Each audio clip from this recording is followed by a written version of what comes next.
If the international media is objective, it serves Hamas.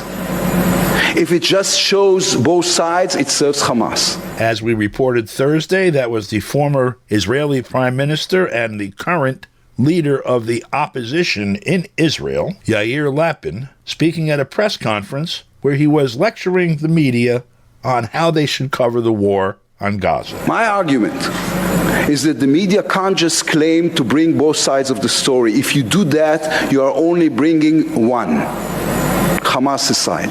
It's an insult to the victims, including the Palestinian victims.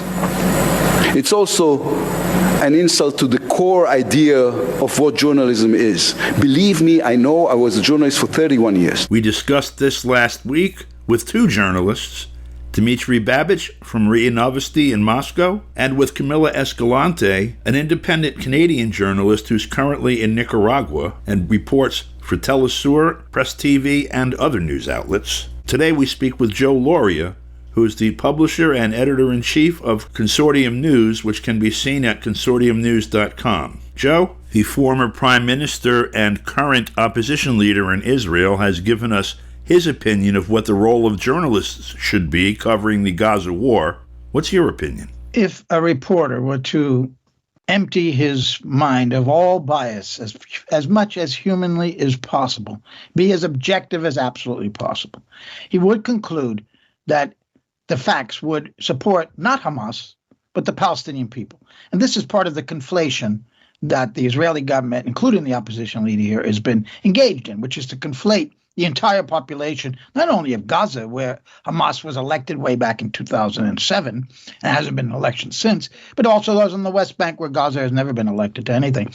So the Palestinian people would come out in favor of looking at international law and looking at the history, the context, and that is what is removed. It's removed from the origins of the war in Ukraine, and it's removed from this conflict between the Palestinians and Gaza. And you cannot remove the most recent history, since the end of the Cold War in Ukraine, or even going back, since the end of the Cold War, and as far as the Israeli Arab conflict going back to 1948, and the Nakba, the ethnic cleansing of Palestine to create the Israeli state. That is not reported by any Western media.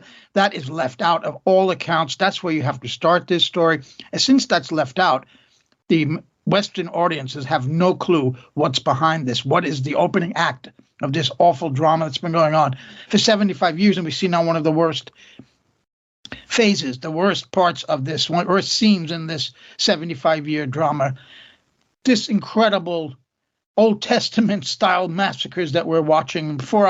We like to think we're living in modern times, and these kinds of things happened, for many, many times throughout history, but we're witnessing one now in real time, and it's very tough for a lot of people to take, which is why I think they're spilling out into the streets. So if you have that historical background, beginning with the original Nakba, the ethnic cleansing of Palestine, and that's how this began, and you look to somebody like Moshe Dayan, who in 1956, at a funeral for a settler who was killed, he said, we look over to Gaza, and was just outside the gates, there were no gates then, but just outside the Gaza area. When he spoke at this funeral, he said, if we look at them inside Gaza, in the refugee camps in Gaza, and we see them, they're looking out on us who are on their fathers' lands. We've taken their houses. We've taken their land. Let's face it, we're settlers. We only can live by killing, by the gun, and by the plow, essentially. I'm just paraphrasing here. And that someday they're going to reach out and grab our blood. That's what he said.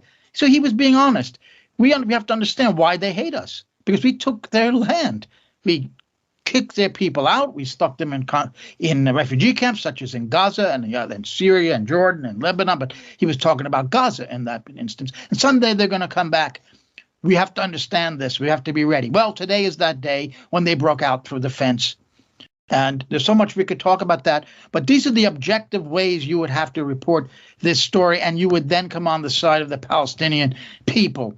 Well, how they were dispossessed, how they've been, this process of ethnic cleansing did not stop. There was the huge one in 48, but it has continued in slow motion. Then it sped up in 67 and in 73. So now we're seeing one of the major events in this history, and this is one of the most awful to witness this.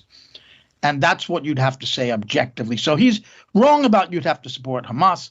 That objectivity would be supporting Hamas, but he's right to say objectivity would be right, supports the Palestinian people. That's what I think he really wanted to say. But he's saying do not be objective, is what he's basically saying. You have to favor what he thinks is the right side, which is, of course, Israel. This lack of context is the condition for just about everything that's reported in at least the U.S. press, and the Western press that I can read in English is the same way. Looking at the thing that just went on in the House over a new speaker, or what goes on with the budget, or what goes on with just about anything. For example, when they talk about the speaker, people have no idea even of the distinction, most people, the distinction between the House and the Senate. The rules of the House, the history of it, all these things are outside of their awareness. And so when they're looking at something, they don't know what they're looking at. And that allows the media to represent it with, something like a cartoon almost. Absolutely. If this becomes the beginning of the historical event, October 7th, for example, you've got a completely distorted idea. And there's no history in the press. 2 months ago is ancient history. They don't ever provide context.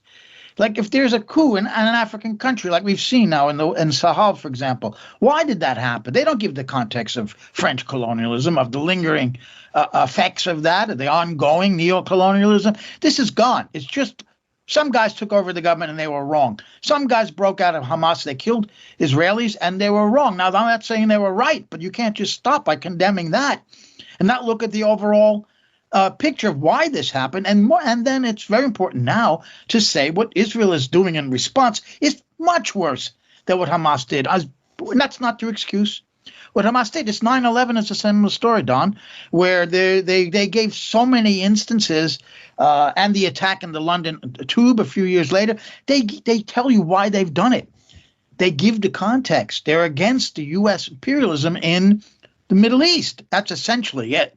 And also, of course, Israeli colonialism being a big part of it. And that is never reported. So you're left with the idea that they're just madmen terrorists. They just hate the West because of our freedoms, like George W. Bush said.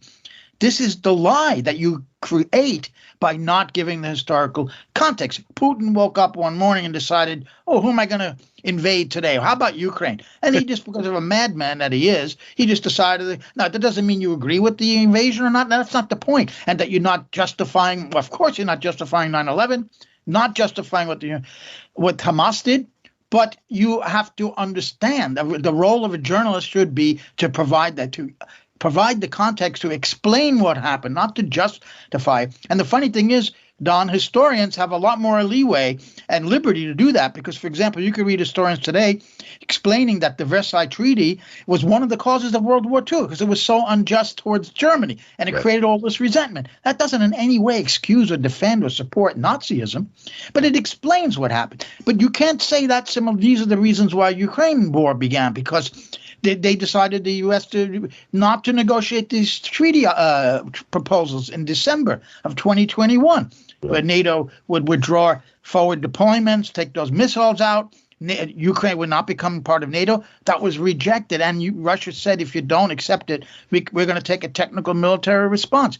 That the Minsk Accords were never implemented. And we learned later on purpose they weren't implemented to build up the Ukrainian defenses. We learned, of course, about the coup that is denied in 2014. So there are reasons why this happened in Ukraine, and you have to give the history of this, even the last 10 years. And that's all excised from reporting. So to be objective means to give the history and, yes, all sides of the story. And then you begin to see events in a very different light. One of the events that is coming into clear view at this point is the consolidation of the media. Because if you want to find some point where objectivity can be expressed, let alone flourish, each time those points present themselves, they're removed. I'm thinking of Phil Donahue at the beginning of the Iraq War as one of many examples, and outright murder of journalists who won't shut up, for example, too, like Gary Webb and others. Absolutely. we have seen an increase in what could only be called types of censorship. Let's just take one example: the Twitter files we saw, where the government agencies actually put pressure on Twitter to shut down Americans' accounts, to stifle their speech. Now, this is a private company acting as an agent or proxy of the government. That is unconstitutional. In fact, a court, as we know now in Louisiana, judged it was unconstitutional and barred the government from dealing with Twitter or other social media platforms to shut down people's speech. This is a very serious time that we live in terms of that. And I'm not saying that, there's self-censorship and then there's imposed editorial judgment, let's say suppression. I like the word suppression of news rather than censorship, because that for me implies government involvement. But at a private newspaper, when the editorial policy is to suppress the history that I was just talking about, the real history of the Israeli-Palestinian conflict, the real history of the Ukrainian-Russian conflict, the history at all. It's not even a fake history. They don't give you any history. And that is like, you are cheating your public. And the public can't be that interested. It should demand more from their media, and they're not getting that. Joe, thank you very much for your time. And by the way, folks, consortiumnews.com. Check it out. For KPFK, I'm Don DeBar.